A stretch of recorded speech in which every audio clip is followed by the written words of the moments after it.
ದೊಡ್ಡ ಕನಸನ್ನ ಹೊತ್ಕೊಂಡು ಈ ಕ್ಲಾಸ್ ಅನ್ನ ನೋಡ್ತಾ ಇದೀರಿ ನೀವೆಲ್ರು. ಏನ್ ಮಾಡೋಣ ಈ ಕ್ಲಾಸ್ ಅಲ್ಲಿ ನಾವು? ಒಂದು ಸಣ್ಣದಾದಂತಹ ರೆವಲ್ಯೂಷನ್ ಅನ್ನ ಮಾಡೋಣ. ಯಾವ ರೀತಿ? Mental revolution. ಮಾನಸಿಕವಾಗಿ ನಾವು ಇಲ್ಲಿವರೆಗೂ ಏನೇನ್ ರೂಢಿ ಮಾಡ್ಕೊಂಡಿದೀವಲ್ಲ, ಅದರಿಂದ ಆಚೆ ಬರುವಂತ ಕೆಲಸವನ್ನ ನಾವ್ ಇವತ್ತೆಲ್ರೂ ಸೇರಿ ಮಾಡೋರಿದೀವಿ.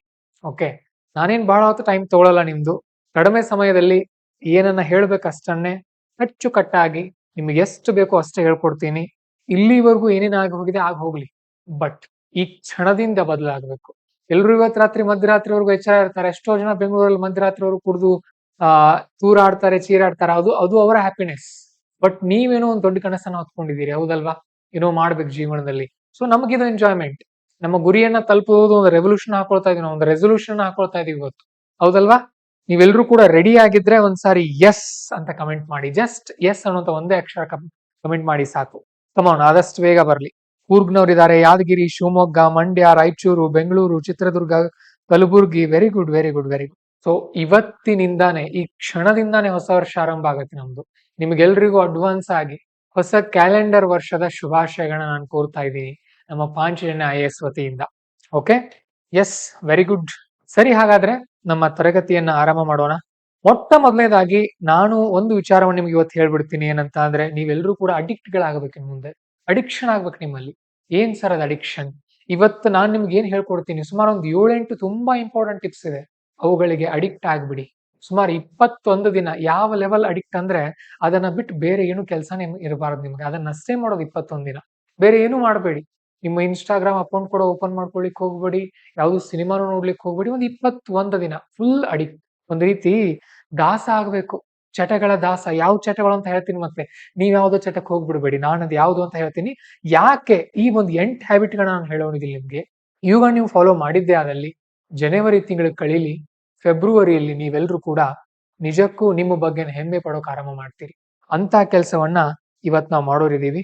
ಸರಿ, ಮೊಟ್ಟ ಮೊದಲೇ ಕೆಲಸ ನಾನ್ ನಿಮ್ಗೆ ಹೇಳೋದು, ಈಗಾಗಲೇ ಬೆಳಗ್ಗೆ ಯಾರು ತುಂಬಾ ಬೇಗನೆ ಹೇಳ್ತೀರಿ ತುಂಬಾ ಒಳ್ಳೇದು. ಬಟ್ ಯಾರು ಇನ್ನೂ ಕೂಡ 8 ಗಂಟೆ 9 ಗಂಟೆ ಇವರೆಲ್ಲ ಹೇಳೋರಿದಿರಲ್ಲ, ಅದನ್ನ ಹಿಂದಕ್ಕೆ ತಗೊಂಡು ಬನ್ನಿ. 7 ಗಂಟೆಗೆ 6 ಗಂಟೆಗೆ ಸಾಕು. 5 ಗಂಟೆಗೆ 4 ಗಂಟೆಗೆ ತುಂಬಾ ಜನ ಹೇಳ್ತೀರಿ, that is really very good. But at least 6ರಿಂದ 7 ಗಂಟೆ ನಡುವೆ ನೀವೆಲ್ಲರೂ ಕೂಡ ಹೇಳ್ಬೇಕು. ಯಾಕಂದ್ರೆ ಕಾರಣ ಏನ್ ಸರ್, ಯಾಕೆ ಹೇಳ್ಬೇಕು ನಾವು? ಯಾಕಂತ ಅಂದ್ರೆ ಎಲ್ರಿಗಿಂತ ಮುಂದೆ ಇರ್ತೀರಿ. ಎಲ್ರು 8 ಗಂಟೆ 9 ಗಂಟೆಗೆ ಹೇಳುವಾಗ ನೀವು 7 ಗಂಟೆಗೆ ಎದ್ರಿ ಅಂದ್ರೆ ಅವ್ರೆಲ್ಲರಿಗಿಂತ ಮುಂದೆ ಇದ್ದೀರಿ ಅಂತ ಅರ್ಥ. ಈಗ ಒಂದು ರೇಸ್ ಅನ್ನ ಬಿಡುವಾಗ ಎಲ್ರಿಗಿಂತ ಮೊದ್ಲೇ ಓಡಿ ಹೋಗ್ಬಿಟ್ರೆ ನಾವೇ ಗೆಲ್ತೀವಲ್ವಾ? ಸೊ ಇಲ್ಲೂ ಕೂಡ ಹಾಗೇನೆ. ಓಕೆ, ಸೊ ಹಾಗಾದ್ರೆ ಏನ್ ಸರ್, ಏನ್ ಸಿಗುತ್ತೆ ನನಗೆ, ಏನ್ ಲಾಭ ಇದರಿಂದ? ಮೊಟ್ಟ ಮೊದಲನೇದಾಗಿ ನೀವು ಬೆಳಗ್ಗೆ ಬೇಗ ಹೇಳೋದ್ರಿಂದ ಎಕ್ಸರ್ಸೈಸ್ ಮಾಡಬಹುದು. ನಾವು ಯಾಕೆ ಎಕ್ಸರ್ಸೈಸ್ ಮಾಡ್ತಾ ಇಲ್ಲ ಇವತ್ತಿನ ಕಾಲದಲ್ಲಿ ಅಂತ, ನಾವು ತುಂಬಾ ತಡ ಮಾಡಿ ಎದ್ದು ಬಿಡ್ತೀವಿ. ಸೊ ಆ ಕಾರಣಕ್ಕೆ. ಆಮೇಲೆ ಸರಿ ಸರ್ ನಾನೇನು ಹೇಳ್ತೀನಿ, ಬಟ್ ಎದ್ದ ತಕ್ಷಣ ಏನ್ ಮಾಡ್ಲಿ ಸರ್? ಆ ಟೈಮಲ್ಲಿ ನಾನು ನಿದ್ದೆ ಬರುತ್ತೆ ಸರ್, ಚಳಿ ಬೇರೆ ಇದೆ, ಚಳಿಗಾಲ ಬೇರೆ ಇದು. ಆ ಏನೇನೋ ಕನಸುಗಳು ಬರ್ಲಿಕ್ಕೆ ಸ್ಟಾರ್ಟ್ ಆಗತ್ತೆ ಸರ್, ಮತ್ ಮೊಬೈಲ್ ತಗೋತೀನಿ, ಮಲ್ಕೊಂಡ್ ಬಿಡ್ತೀನಿ. ಒಂದ್ ಮಾತು ಹೇಳ್ತೀನಿ ನಿಮಗೆ, ನಿಮ್ಮ ಜೀವನ ಬದಲಾಗಬೇಕು ಅಂತ ಇದ್ರೆ ಬೆಳಗ್ಗೆ ಎದ್ದ ತಕ್ಷಣ ಮೊದಲು 1 ಗಂಟೆ ಯಾವುದೇ ಕಾರಣಕ್ಕೂ ಮೊಬೈಲ್ ಮುಟ್ಟಬೇಡಿ. ಅದೇನ್ ಬೇಕಾದಾಗಲಿ, ಏನು ಅಂತಹ ಘಟನೆ ಘಟಿಸೋದಿಲ್ಲ. ಕೇವಲ 1 ಗಂಟೆ ಮೊಬೈಲ್ ಅನ್ನ ಮುಟ್ಟಬೇಡಿ. ಸುಮಾರು ನೀವು 6 ಗಂಟೆಗೆ ಹೇಳೋರಾಗಿದ್ರೆ 7 ಗಂಟೆವರೆಗೂ ಮೊಬೈಲ್ ಮುಟ್ಟೋದು ಬೇಡ. ಆ ಟೈಮಲ್ಲಿ ಸ್ವಲ್ಪ ಎಕ್ಸರ್ಸೈಸ್ ಮಾಡಿ, ಫ್ರೆಶ್ ಅಪ್ ಆಗಿ, ಆಮೇಲೆ ಪ್ಲಾನ್ ಯುವರ್ ಡೇ. ಪ್ಲಾನ್ ಮಾಡಬೇಕು. ಯಾವ ತರ ಪ್ಲಾನ್ ಮಾಡಬೇಕು, ಇದು ತುಂಬಾ ಇಂಪಾರ್ಟೆಂಟ್. ನಾನು ನಿಮ್ಗೆ ತುಂಬಾ ಸ್ವಲ್ಪ ಡೀಟೇಲ್ ಆಗಿನೇ ಇದನ್ನ ಹೇಳ್ಕೊಡ್ತೀನಿ. ಸಿ, ನಾವು ಪಾಂಚಜನ್ಯ IAS ವತಿಯಿಂದ ಒಂದು ಡೈಲಿ ಪ್ಲಾನರ್ ಅಂತ ಮಾಡಿಸಿದ್ವಿ. ಓಕೆ, ಪಾಂಚಜನ್ಯ IAS ವತಿಯಿಂದ ಡೈಲಿ ಪ್ಲಾನರ್ ಅಂತ ಮಾಡಿಸಿದ್ವಿ. ಈಗಾಗಲೇ ಸುಮಾರು 500ಕ್ಕಿಂತ ಹೆಚ್ಚಿನ ವಿದ್ಯಾರ್ಥಿಗಳು ಇದನ್ನ ಖರೀದಿ ಮಾಡಿದ್ರು. ಸೊ ಇವುಗಳಲ್ಲಿ ನೀವು ಪ್ಲಾನ್ ಅನ್ನ ಮಾಡಬಹುದು. ಯಾವ ತರ ಪ್ಲಾನ್ ಮಾಡೋದು ಸರ್ ಇದನ್ನ? ಡೈಲಿ ಪ್ಲಾನರ್ ನ ಈಗಾಗಲೇ ಬಹಳ ಜನ ಖರೀದಿ ಮಾಡಿದ್ದಾರೆ, ಇನ್ನು ಕೆಲವೊಬ್ರು ಖರೀದಿ ಮಾಡಿಲ್ಲ. ಅಕಸ್ಮಾತ್ ನೀವು ಖರೀದಿ ಮಾಡ್ಬೇಕು ಅನ್ಕೊಂಡಿದ್ರೆ, ಇಲ್ಲ ಈ ಕ್ಲಾಸ್ ನೋಡಿದಂತ ನಾನು ಏನೋ ಮಾಡ್ಬೇಕು ಅನ್ನೋ ಉತ್ಸಾಹ ನಿಮ್ಮಲ್ಲಿ ಬಂದ್ರೆ, ಇಲ್ಲ ಯಾವುದೋ ಒಂದು ಡೈರಿ ಇದೆ ನಿಮ್ಮ ಬಳಿ, ಅದನ್ನ ಫಾಲೋ ಮಾಡ್ಬೇಕು ಸರ್ ನಾನು ಅಂತ, ಯಾವ ತರ ಮಾಡ್ಬೇಕು? So this is our dairy sample. ಈ ಡೈರಿನಲ್ಲಿ ಏನಿದೆ ಅಂತ ನಿಮ್ಗೆ ಹೇಳ್ತೀನಿ. ಬಹಳ ಜನ ವಿದ್ಯಾರ್ಥಿಗಳು ಏನ್ ಮಾಡ್ತಾರೆ, ಇದನ್ನ ಫಾಲೋ ಮಾಡ್ತಾರೆ. ಶೆಡ್ಯೂಲ್ ಹಾಕೊಳ್ತಾರೆ ಅವರು. ನಾನು 10 ಗಂಟೆಯಿಂದ 11 ಗಂಟೆ ಈ ವಿಷಯವನ್ನ ಓದ್ತೀನಿ, 12ರಿಂದ 13 ಗಂಟೆ ಇದನ್ನ ಓದ್ತೀನಿ, ಅದನ್ನ ಓದ್ತೀನಿ. ಬೇಡ ಬೇಡ, ಈ ತರ ಬೇಡ. ಇಲ್ಲಿ ಏನೂ ಬರಿಬೇಡಿ. ಮೊದಲು ಏನು ಮಾಡಿ ಅಂತ ಅಂದ್ರೆ, ನಿಮ್ಮ ಆ ದಿನದ 3 ಮುಖ್ಯ ಗುರಿಗಳನ್ನ ಬರೆದುಕೊಳ್ಳಿ. ನಾನು ಏನ್ ಮಾಡ್ಬೇಕು ಇವತ್ತು? ನಂಬರ್ 1 ಟಾರ್ಗೆಟ್ ಕ್ಲಾಸ್ ಅನ್ನ ಅಟೆಂಡ್ ಮಾಡೋದು. ಸೊ ಕ್ಲಾಸ್ ಅಟೆಂಡ್ ಮಾಡೋದ್ರಲ್ಲಿ ಸಿನ್ಸಿಯರ್ 100% ಗಮನ ಇಟ್ಕೊಂಡು ಕೇಳೋದು. ಆಮೇಲೆ ನಿಮ್ಮ ನೆಕ್ಸ್ಟ್ ಟಾರ್ಗೆಟ್ ಅತ್ಯಂತ ಇಂಪಾರ್ಟೆಂಟ್ ಕೆಲಸ ಅಥವಾ ಓದುವಂತ ವಿಷಯ 2ನೇದು. 3ನೇದು, ಇನ್ ಯಾವ ನೀವು ನೋಟ್ಸ್ ಮಾಡ್ಬೇಕಾಗಿದೆ, ಕರೆಂಟ್ ಅಫೇರ್ಸ್ ಮಾಡಿದ್ರೆ ಅದನ್ನ ಉಳಿದಿರೋದು ಆಮೇಲೆ ಹಿಂದಿನ ರಿವಿಷನ್ ಅದು ಇದು ಬೇರೆ ಬೇರೆ ಸಬ್ಜೆಕ್ಟು ಮತ್ತೇನೋ ಕೆಲಸ ಎಕ್ಸ್ಟ್ರಾ ಇರುತ್ತೆ, ಎಲ್ಲೋ ಬ್ಯಾಂಕ್ ಹೋಗ್ಬೇಕಿರುತ್ತೆ, ತಂದೆ ತಾಯಿ ಜೊತೆ ಮಾತಾಡೋದಿರುತ್ತೆ, ಮತ್ತೆ ಅದನ್ನ ಉಳಿದಿರೋದೆಲ್ಲ ಟು ಡೂ ಲಿಸ್ಟ್ ಅಲ್ಲಿ ಹಾಕಬೇಕು. ಇದು ನೀವು ಮಾಡಬೇಕಾಗಿರುವಂತ ಕೆಲಸ. ಬೆಳಗ್ಗೆ ಎದ್ದ ತಕ್ಷಣ ಇದನ್ನು ಮಾಡ್ಬೇಕು ನೀವು. ಸೊ ಡೇ ಪ್ಲಾನಿಂಗ್ ಅಂತ ಕರಿತೀವಿ. ಇಲ್ಲೇನು ಬರಿಬೇಡಿ ಶೆಡ್ಯೂಲ್ ನಲ್ಲಿ, ಯಾವ ಟೈಮ್ಗೆ ಏನ್ ಮಾಡ್ತೀನಿ ಅಂತಾನೂ ಬರಿಬೇಡಿ ನೀವು ಬೇಕಾದ್ರೆ. ಬಟ್ ಏನ್ ಮಾಡಬೇಕಿದೆ, ನಿಮ್ಮ ಕೆಲಸಗಳು ಏನು ಅನ್ನೋದನ್ನ ನೀವು ನಿಮಗೆ ನೀವೇ ಹೇಳ್ಕೊಳ್ಬೇಕು. ಓಕೆ, ಸೊ ಇದು ನಿಮಗೆ ಗೊತ್ತಿರಲಿ. ಇನ್ನು ಇದೆ ನಾವು ಆಂಜನೇಯ ವತಿಯಿಂದ ಮಾಡಿಸಿರುವಂತ ಡೈಲಿ ಪ್ಲಾನರ್, ಅದ್ರ ಬಗ್ಗೆ ನಾನು ಮುಂದೆ ಹೇಳ್ತೀನಿ. ಸೊ ಇದನ್ನ ಮಾಡಿದ್ರಿ ಆಮೇಲೆ ನಿಮ್ಮ ಬಿಸ್ನೆಸ್ ಮೇಲೆ ನೀವು ವರ್ಕ್ ಮಾಡ್ಬೇಕು. ಏನ್ ಸರ್ ನಮ್ ಬಿಸ್ನೆಸ್? ವಿದ್ಯಾರ್ಥಿಗಳಿಗೆ ಬಿಸ್ನೆಸ್ ಅಂತ ಅಂದ್ರೆ ಓದೋದನ್ನ ಬಿಟ್ಟು ಮತ್ತೆ ಯಾವ್ದು ಬಿಸ್ನೆಸ್ ಇಲ್ಲ ಅವ್ರಿಗೆ. ಓಕೆ, ಅದ್ರ ಮೇಲೆ ನೀವು ವರ್ಕ್ ಮಾಡ್ಬೇಕು. ಜೊತೆಗೆ ಬಿ ಮೋರ್ ಪ್ರೊಡಕ್ಟಿವ್. ಇದರಿಂದ ಏನಾಗುತ್ತೆ, ನೀವು ಬೆಳಗ್ಗೆ ಬೇಗ ಹೇಳ್ತಾ ಇರ್ತೀರಿ, ಪ್ರೊಡಕ್ಟಿವ್ ಆಗಿರ್ತೀರಿ. ಸೊ ಎಲ್ರಿಗಿಂತ ಒಂದೇ ಗಂಟೆ ಜಾಸ್ತಿ ಸಿಕ್ಕರು ವರ್ಷದಲ್ಲಿ 365 ಗಂಟೆಗಳು. ಯಾರು ಕೊಡ್ತಾರೆ ನಿಮ್ಗೆ 365 ಗಂಟೆ? ಅರ್ಧ UPSC ಸಿಲೆಬಸ್ ನ ಮುಗಿಸಬಹುದು, ಗೊತ್ತಿರಲಿ. 365 ಗಂಟೆ ಟೀಚ್ ಮಾಡಿದ್ರೆ ನಾವು ಸುಮಾರು 800 ಗಂಟೆ ಬೇಕು ನಮಗೆ ಕ್ಲಾಸ್ ಮಾಡಿ ಕವರ್ ಮಾಡೋಕೆ ಸಿಲೆಬಸ್ ಅನ್ನ. ಸೊ ಹಾಗಾಗಿ ಈ ಒಂದು ಬೆಳಗ್ಗೆ ಬೇಗ ಹೇಳೋದ್ರಿಂದ ಏನಾಗುತ್ತೆ, ನಿಮ್ಮ ಟೈಮ್ ಬಹಳ ಸಿಗುತ್ತೆ ನಿಮ್ಗೆ. You will win your day. If you win your morning, you will win your day. So 1 ಗಂಟೆ ಬೇಗ ಹೇಳ್ಬೇಕು ಇನ್ನು ಮುಂದೆ. ತುಂಬಾನೇ 5 ಗಂಟೆ 4 ಗಂಟೆ ನಾನೇನ್ ರೆಕಮೆಂಡ್ ಮಾಡಲ್ಲ, ಅಗತ್ಯನೂ ಇಲ್ಲ. ಬಟ್ ಇರುವಂತ ಸಮಯವನ್ನ ಅಕ್ಯುರೇಟ್ ಆಗಿ ಬಳಸ್ಕೊಳ್ಬೇಕು. ಎದ್ದ ಮೊದಲ ಗಂಟೆಯಲ್ಲಿ ಮೊಬೈಲ್ ಯಾವುದೇ ಕಾರಣಕ್ಕೆ ಮುಟ್ಟಬಾರದು. ಸರಿ ಸರ್, ಬೆಳಗ್ಗೆ ಹೇಳೋದೇನೋ ಆಯ್ತು. ಅದಕ್ಕಿಂತ ಮುಖ್ಯವಾಗಿ ಇನ್ನೊಂದು ಏನ್ ಸರ್ ನೀವು ಹೇಳ್ತೀರಿ, ನೀವು ಬೆಳಗ್ಗೆ ಫಿಕ್ಸ್ ಟೈಮಿಂಗ್ಗೆ ಹೇಳ್ಬೇಕು ಅಂತ ಅಂದ್ರೆ ರಾತ್ರಿ ಮಲಗುವಂತಹ ಸಮಯ ಫಿಕ್ಸ್ ಆಗಿರಬೇಕು. ಇವತ್ತೊಂದು ಗಂಟೆ ಮಲ್ಕೊಳ್ತೀನಿ, ನಾಳೆ 1 ಗಂಟೆ ಮಲ್ಕೊಳ್ತೀನಿ, ಇಂಥ ಕೆಲಸ ಮಾಡ್ಲಿಕ್ಕೆ ಹೋಗ್ಬೇಡಿ ದಯವಿಟ್ಟು. ನೀವು 10 ಗಂಟೆಗೆ ಮಲ್ಕೊಳ್ಳೋದಾಗಿದ್ರೆ ಅದಕ್ಕೆ ಫಿಕ್ಸ್ ಆಗಬೇಕು, 12 ಗಂಟೆಗೆ ಮಲ್ಕೋದಾಗಿದ್ರೆ ಅದಕ್ಕೆ ಫಿಕ್ಸ್ ಆಗಬೇಕು. ಇವತ್ತೊಂದು ನಾಳೆ ಒಂದು ಬೇಡವೇ ಬೇಡ. ಹಾಗಾಗಿ ಮಲಗೋಕ್ಕಿಂತ 1 ಗಂಟೆ ಮುಂಚೆನೂ ಮೊಬೈಲ್ ಮುಟ್ಟೋಕ್ ಹೋಗಬೇಡಿ. ಸೊ ಇನ್ನು ಏನು ಮಾಡ್ಬೇಕು ಸರ್ ಮಲಗೋಕ್ಕಿಂತ ಮುಂಚೆ? ಇಲ್ಲಿದೆ ನೋಡಿ. ಸೊ ಈಗ ನೀವೇನ್ ಮಾಡಿದ್ರಿ, ಬೆಳಗ್ಗೆ ಡೇ ಪ್ಲಾನ್ ಮಾಡ್ಕೊಂಡಿದ್ರಿ. ಹೇಗೆ ಡೇ ಪ್ಲಾನ್ ಮಾಡ್ಕೊಂಡಿದ್ರಿ? ಸೊ ಇವತ್ತಿನ ನಿಮ್ಮ ಗೋಲ್ಗಳೇನೇನು, ಟು ಡು ಲಿಸ್ಟ್ ಏನೇನಿದೆ ಅಂತ ಬರ್ಕೊಂಡಿದ್ರಿ. ಜೊತೆಗೆ ಹ್ಯಾಬಿಟ್ಸ್, ಎಕ್ಸರ್ಸೈಸ್ ಇರಬಹುದು, ವಾಕಿಂಗ್ ಇರಬಹುದು, ಮತ್ತೊಂದೇನು ಹಾಬಿ ನಿಮ್ದು ಇರಬಹುದು. ಒಳ್ಳೇದು. ಓಕೆ, ಇನ್ನು ರಾತ್ರಿ ಸುಮಾರು 10 ಗಂಟೆಗೆ ಮಲಗೋರಿದಿರಿ ನೀವು ಅನ್ಕೊಳ್ಳೋಣ. 9:30 ಕೂತ್ಕೊಳ್ತೀರಿ, ರಿಲ್ಯಾಕ್ಸ್ ಆಗಿರಿ. ರಿಲ್ಯಾಕ್ಸ್ ಆದಾಗ ಬರೀರಿ, ಇವತ್ ಬೆಳಗ್ಗೆ ನಾನು 6 ಗಂಟೆಗೆ ಎದ್ದೆ. ನೆನಪು ಮಾಡ್ಕೊಳ್ಳಿ, ಪ್ರತಿಯೊಂದು ಅವರನ್ನ, ಪ್ರತಿಯೊಂದು ಗಂಟೆಯನ್ನ ನೀವು ಹೇಗೆ ಕಳೆದ್ರಿ ಅದನ್ನ ಇಲ್ಲಿ ನೋಟ್ ಡೌನ್ ಮಾಡ್ಕೊಡ್ರಿ. ರಾತ್ರಿ ಮಲಗುವಾಗ ಬರೀಬೇಕಾಗಿರುವಂತ ಕೆಲಸ ಇದು. ಓಕೆ, ಯಾರು ನಮ್ ಡೈಲಿ ಪ್ಲಾನರ್ ನ ಖರೀದಿ ಮಾಡಿದಿರಿ, ನೀವಾಗಿರ್ಬೋದು ಅಥವಾ ನೀವು ಡೈರಿ ಬರೆಯೋರು ಇರ್ಬೋದು. ಸೊ ಅವತ್ತಿನ ದಿನವನ್ನ ಹೇಗೆ ಕಳೆದ್ರಿ ಅಂತ ಬರಿಬೇಕು. ಅದಾದ್ಮೇಲೆ ನೋಟ್ ನಲ್ಲಿ ಸೊ ಓವರ್ ಆಲ್ ಆಗಿ ನಿಮ್ಗೆ ನೀವು ಎಷ್ಟು ಅಂಕ ಕೊಡ್ತೀರಿ, 10 ಅಂಕಗಳಿಗೆ ಎಷ್ಟು ಅಂಕ ನೀವು ಕೊಡಬಹುದು. ಆಮೇಲೆ 10 ಅಂಕಗಳಿಗೆ ಇಷ್ಟ ಅಂಕ ಕೊಡ್ತಾ ಇದ್ರಿ, ನಿಮ್ಗೆ ತೃಪ್ತಿ ಆಗಿತ್ತಾ ಅಥವಾ ಇಲ್ವಾ? ಸರಿ, ಹಾಗಾದ್ರೆ ನಾನು ಮುಂದೆ ಏನ್ ಮಾಡ್ಬೇಕು ಅದನ್ನು ಕೂಡ ಬರ್ಕೊಡ್ರಿ. ಒಂದ್ ಯಾವ್ದಾದ್ರು ಮೋಟಿವೇಶನಲ್ ಕೋಟ್ ನೀವು ಓದಿದ್ರೆ ಅದನ್ನು ಕೂಡ ಬರ್ಕೊಂಡು ಅವತ್ತಿನ ದಿನವನ್ನ ಯಶಸ್ವಿಯಾಗಿ ನೀವು ಕಳಿಬಹುದು. ಓಕೆ, ಸೊ ಇದು ನೀವು ಪ್ರತಿದಿನ ರಾತ್ರಿ ಮಲಗೋಕ್ಕಿಂತ ಮುಂಚೆ ಮಾಡ್ಬೇಕಾಗಿರುವಂತ ಕೆಲಸ. ಇನ್ನು ಕೆಲವೊಬ್ರು ಏನ್ ಮಾಡ್ತಾರೆ, ನಾಳೆ ಪ್ಲಾನ್ ಅನ್ನ ಇವತ್ತೇ ಮಾಡ್ಕೊಳ್ತಾರೆ. ಅದು ಕೂಡ ನಡೆಯುತ್ತೆ, ಹಾಗೂ ಮಾಡ್ಕೊಳ್ಬಹುದು. ಸರ್ ನಾನು ಒಂದಿನದವರೆಗೂ ವೇಟ್ ಮಾಡಲ್ಲ, ನಾನು ನಾಳೆ ಪ್ಲಾನ್ ಅನ್ನ ಇವತ್ತೇ ಅಡ್ವಾನ್ಸ್ ಆಗಿ ಮಾಡ್ಕೊಳ್ತೀನಿ ಅಂದ್ರು ಅದು ಕೂಡ ನಡೆಯುತ್ತೆ. ಅದ್ರಲ್ಲಿ ಯಾವುದೇ ತಪ್ಪಿಲ್ಲ. ಸರಿ, ಇದು ಬೆಳಗ್ಗೆ ಏಳೋದಾಯ್ತು, ಮಲಗೋದಾಯ್ತು. ಇನ್ನೂ ಏನ್ ಮಾಡ್ಬೇಕು ಸರ್ ನಾನು ಈಗಿನ ಕಾಲದಲ್ಲಿ? ಎಲ್ಲಾ ವಿದ್ಯಾರ್ಥಿಗಳೇ ಅಥವಾ ನೀವ್ ಯಾರೇ ನೋಡ್ತಾ ಇರ್ಬೋದು ಈ ವಿಡಿಯೋನ, ಒಂದ್ ಅಂಶ ಗಮನದಲ್ಲಿ ಇಟ್ಕೊಳ್ಳಿ. ಕಾಲ ಮೊದಲಿನ ಹಾಗಿಲ್ಲ. ಕಾಲ ಮೊದಲಿನ ಹಾಗಿಲ್ಲ. ನೀವು ನಾನು ಮೊದಲಿನ ತರ ಬರೀ ಓದ್ತೀನಿ, ಪರೀಕ್ಷೆ ಪಾಸ್ ಆಗ್ತೀನಿ, ನಾನೊಂದ್ ಉದ್ಯೋಗ ಮಾಡ್ತೀನಿ ಅಂತಂದ್ರೆ ಸಾಲಲ್ಲ. ನಿಮ್ಮದೇ ಆಗಿರುವಂತ ಒಂದು ಸ್ಕಿಲ್ ಬೇಕು. ಹೇಗ್ ಡೆವಲಪ್ ಮಾಡ್ಕೊಳ್ಬೇಕು ಸ್ಕಿಲ್? ಈಗ ನೀವ್ ಯಾವ ಸಿನಿಮಾ ನೋಡ್ತಿರ್ತೀರಿ ಅಥವಾ ಯಾವ ನಟನನ್ನ ನೀವು ನೋಡ್ತಾ ಇರ್ತೀರಲ್ವಾ, ನಿಮಗೆ ಗೊತ್ತಿಲ್ಲದೆ ಇರೋ ಹಾಗೆ ಅವನನ್ನ ನೀವು ಅನುಕರಿಸ್ತಾ ಇರ್ತೀರಿ, ಅಥವಾ ಆ ಹೀರೋಯಿನ್ ಅನ್ನ ನೀವು ಅನುಕರಿಸ್ತಾ ಇರ್ತೀರಿ ಹುಡುಗಿರಾಗಿದ್ರೆ. ಇದ್ರ ಅರ್ಥ ಏನು? ನಾವ್ ಏನನ್ನ ನೋಡ್ತೀವಿ, ನಾವ್ ಏನನ್ನ ಕೇಳ್ತೀವಿ, ನಾವ್ ಏನನ್ನ ಓದ್ತೀವಿ, ಅದೇ ನಾವ್ ಆಗ್ತೀವಿ, ಹೌದಲ್ವಾ? ಹಾಗಾಗಿ ನಿಮಗೆ ಇಷ್ಟ ಇರುವಂತ ಯಾವ್ದಾದ್ರೂ ಒಂದ್ ಕೆಲ್ಸವನ್ನ ಪ್ರತಿದಿನ ಅರ್ಧ ಗಂಟೆ ಮಾಡ್ಬೇಕು. ಜಾಸ್ತಿ ಬೇಡ, ಬರೀ ಅರ್ಧ ಗಂಟೆ ಮಾಡ್ಲೇಬೇಕು. ಯಾಕಂತ ಹೇಳ್ತೀನಿ ನಾನ್ ನಿಮಗೆ. ನೋಡಿ, ಅರ್ಧ ಗಂಟೆ ಮಾಡಿ ಅಂದ ತಕ್ಷಣ ಹಾಡ್ ಕೇಳ್ಕೊಂಡ್ ಕೂತ್ಕೊಳ್ಳೋದಲ್ಲ, ಮತ್ತೆ ನಾನು ಸಿಂಗರ್ ಆಗ್ತೀನಿ ಅನ್ನೋದಲ್ಲ. ಅದು ಯಾವ ತರ ಇರ್ಬೇಕು, ಮೊದಲು ಅದು ನಿಮಗೆ ಉತ್ಸಾಹ ತುಂಬಬೇಕು. ನಿಮ್ಮ ಸದ್ಯದ ಕೆಲಸದಿಂದ ಒಂದ್ ರೀತಿ ರಿಲ್ಯಾಕ್ಸೇಷನ್ ಸಿಕ್ಕಾಗಿರ್ಬೇಕು. ಅದರಲ್ಲಿ ನೀವು ಮುಂದೆ ಬೆಳಿತೀನಿ ಅನ್ನುವಂತ ಒಂದು ಹುಮ್ಮಸ್ ನಿಮ್ಮಲ್ಲಿ ಇರಬೇಕು. ನಿಮ್ಗೆ ಅದು ಆತ್ಮವಿಶ್ವಾಸವನ್ನ ತಂದು ಕೊಡಬೇಕು. ಬೆಳೆದ ನಂತರ ಆ ಸ್ಕಿಲ್, ಆ ಕೌಶಲ್ಯ ನಿಮಗೆ ಆರ್ಥಿಕ ಬೆಂಬಲವನ್ನು ಕೂಡ ಕೊಡಬೇಕು. ಆಗಿದ್ರೆ ಮಾತ್ರ ಕೆಲಸ ಮಾಡಬೇಕು. ಯಾಕಂತ ಅಂದ್ರೆ ಆರ್ಥಿಕತೆ ನಿಮ್ಮಲ್ಲಿ ಸ್ಟ್ರಾಂಗ್ ಆಗಿಲ್ಲ ಅಂದ್ರೆ, ನೀವು ಫಿನಾನ್ಷಿಯಲಿ ಸ್ಟ್ರಾಂಗ್ ಇಲ್ಲ ಅಂದಾಗ ಏನು ಮಾಡೋಕ್ಕೂ ಕೂಡ ನಡೆಯುವುದಿಲ್ಲ. ಈಗ ಭಾರತ ದೇಶ ತುಂಬಾ ಸುಸಂಸ್ಕೃತವಾದದ್ದು, ಜ್ಞಾನಿಗಳ ದೇಶ, ಹಾಗೆ ಹೀಗೆ ಎಲ್ಲ ನಾವು ಹೇಳ್ತಾ ಇರ್ತೀವಿ ಅನ್ಕೊಳ್ಳೋಣ. ಈಗ ಭಾರತ ದೇಶದ 140 ಕೋಟಿ ಜನರಿಗೆ ನಮ್ಗೆ ಊಟ ಕೊಡೋಕ್ ದುಡ್ಡಿಲ್ಲ ಅಂದ್ರೆ ಭಾರತ ಬೆಳೆಯೋಕ್ ಸಾಧ್ಯ ಆಗತ್ತಾ? ಇಲ್ಲ ಅಲ್ವಾ? ಹಾಗಾಗಿ ಥಿಂಕ್ ಮಾಡಿ, ನಾನೇನು ಮಾಡಬಹುದು, ನನಗೆ ಯಾವ್ದ್ರಲ್ಲಿ ಆಸಕ್ತಿ ಇದೆ. ಇವತ್ತಿನ ಕಾಲದಲ್ಲಿ ಅವಕಾಶಗಳು ಇಲ್ಲ ಅಂತ ಎಲ್ಲೂ ಇಲ್ಲ. ಅವಕಾಶಗಳು ಸಿಕ್ಕಾಪಟ್ಟೆ ಇದೆ. ನೀವು ಮನೆಯಲ್ಲಿ ಕೂತ್ಕೊಂಡು ಏನ್ ಬೇಕಾದ್ರೂ ಮಾಡ್ಕೊಳ್ಬಹುದು. ಮನೆಯಲ್ಲಿ ಕೂತ್ಕೊಂಡು ಇವತ್ತು ಪಾಂಚಜನ್ಯ IAS ಇಲ್ಲಿ ನಿಂತಿದೆ ಅಂತ ಅಂದ್ರೆ ಇದು ನಮ್ಮ ಊರಲ್ಲಿ ನಮ್ಮ ಚಿಕ್ಕ ಒಂದು ಕೊಠಡಿಯಲ್ಲಿ ಆರಂಭ ಆಗಿರುವಂತ ಒಂದು ಸಂಸ್ಥೆ, ಇದು ಕನ್ನಡ IAS ಅಕಾಡೆಮಿ ಅಂತ.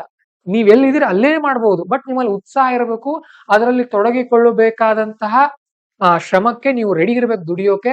ಆಮೇಲೆ ದೊಡ್ಡ ಕನಸಿರಬೇಕು, ಉದ್ದೇಶ ಸ್ಪಷ್ಟವಾಗಿರ್ಬೇಕು, ಪ್ರಾಮಾಣಿಕತೆಯಿಂದ ತುಂಬಿರ್ಬೇಕು, ಇನ್ನೊಬ್ರಿಗೆ ಮೋಸ ಮಾಡಬಾರದು ಅನ್ನುವಂತ ಉದ್ದೇಶ ನಿಮ್ಮಲ್ಲಿ ಇರಬೇಕು. ನಿಮ್ಮನ್ನ ಖಂಡಿತವಾಗ್ಲೂ ನಿಮ್ಮ ಶ್ರಮ ಮುಂದಕ್ಕೆ ತಗೊಂಡು ಹೋಗುತ್ತೆ. ದೇವರು ನಿಮ್ಮನ್ನ ಬೆಳೆಸ್ತಾನೆ. ಸರಿ, ಅರ್ಧ ಗಂಟೆ ಜಾಸ್ತಿ ಬೇಡ, ನಾನೇನ್ ಜಾಸ್ತಿ ಕೇಳ್ತಾ ಇಲ್ಲ ನಿಮಗೆ. ಒಂದು ಅರ್ಧ ಗಂಟೆ ಇದಕ್ಕೆ ಕೊಡಿ, ಸ್ಕಿಲ್ ಅನ್ನ ಡೆವಲಪ್ ಮಾಡ್ಕೊಡ್ರಿ. ನಿಮಗೆ ಏನಾಗುತ್ತೋ ಆ ಸ್ಕಿಲ್ ಅನ್ನು ನೀವು ಡೆವಲಪ್ ಮಾಡ್ಕೊಳ್ಳೇಬೇಕು. ಅದ್ರಲ್ಲಿ ಕೆಲವೊಬ್ರು ಕೋಡಿಂಗ್ ಮಾಡೋರಿದ್ರೆ ಕೋಡಿಂಗ್ ಮಾಡಿ, ಇಂಜಿನಿಯರಿಂಗ್ ಬ್ಯಾಕ್ ಗ್ರೌಂಡ್ ಅವ್ರಿದ್ರೆ ಇನ್ನು ಯೂಟ್ಯೂಬ್ ಮಾಡೋದ್ರೆ ಯೂಟ್ಯೂಬ್ ಮಾಡಿ. ಒಂದ್ ಅರ್ಧ ಗಂಟೆ, ಜಾಸ್ತಿ ಇಲ್ಲ. ಏನಾಗುತ್ತೆ, ಒಂದ್ಸಾರಿ ಯೂಟ್ಯೂಬ್ ಮಾಡೋಕ್ ಸ್ಟಾರ್ಟ್ ಮಾಡ್ಬಿಡ್ತಾರೆ ವಿದ್ಯಾರ್ಥಿಗಳು, ಸ್ಟಡಿ ವ್ಲಾಗ್ಸ್ ಅಂತ ಮಾಡ್ತಾರೆ, ಮಾಡಿ, ತಪ್ಪಿಲ್ಲ. ಬಟ್ ಅರ್ಧ ಗಂಟೆ ಅಷ್ಟೇ ಇನ್ವೆಸ್ಟ್ ಆಗ್ಬೇಕು, ಅದಕ್ಕೆ ಜಾಸ್ತಿ ಆಗೋ ಹಾಗಿಲ್ಲ. ಒಂದಿನ ವಿಡಿಯೋ ಮಾಡೋದು, ಒಂದಿನ ಎಡಿಟ್ ಮಾಡೋದು, ಒಂದಿನ ಅಪ್ಲೋಡ್ ಮಾಡೋದು, ಈ ತರ ಎಲ್ಲ ಮಾಡ್ಕೊಳ್ಬಹುದು.